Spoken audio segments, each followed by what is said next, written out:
For today's art activity, we will be painting concentric circles. I'm going to start with a circle in the middle of my paper. Make sure you wash your brush when you switch colors. Our artwork today is inspired by the story Dot Day by Peter Reynolds. I am going to do my best, and it is okay if it's not perfect. There's no such thing as perfect. We just try our best and we're happy with our best work.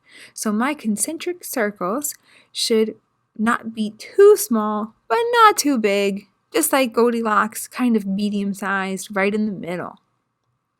I'm going to make sure those circles are touching each other so that way there is no white paper showing. When you're painting your circle, you are always moving your paintbrush in a curved line. Make sure your paintbrush is always moving in that curved motion so that way you're creating the lines that show that it is a circle. If your circle gets a little lopsided, that is okay.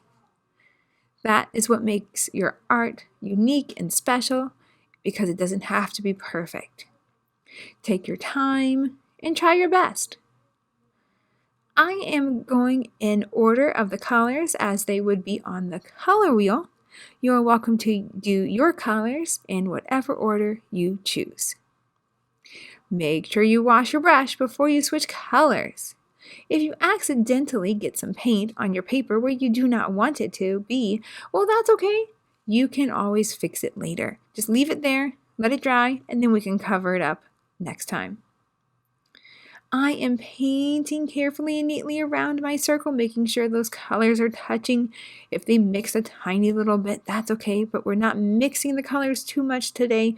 We want each color to stand out on its own. That's looking good. Now, as you are painting your circles, they're going to start to disappear off the edge of your paper, and that is okay.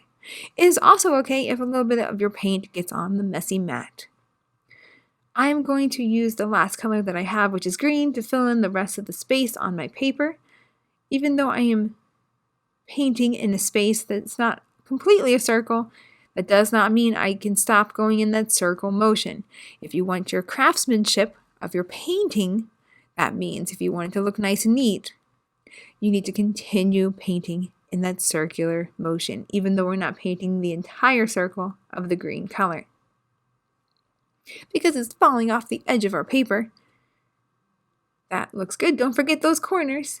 Get a little bit more water on your brush if your paint keeps running out. Sometimes we don't need more paint. Sometimes we just need more water. Maybe the paint is drying out and it's not smoothing across your paper very well, so get more paint and more water. Then clean up your materials and we're all done with today's part of the project.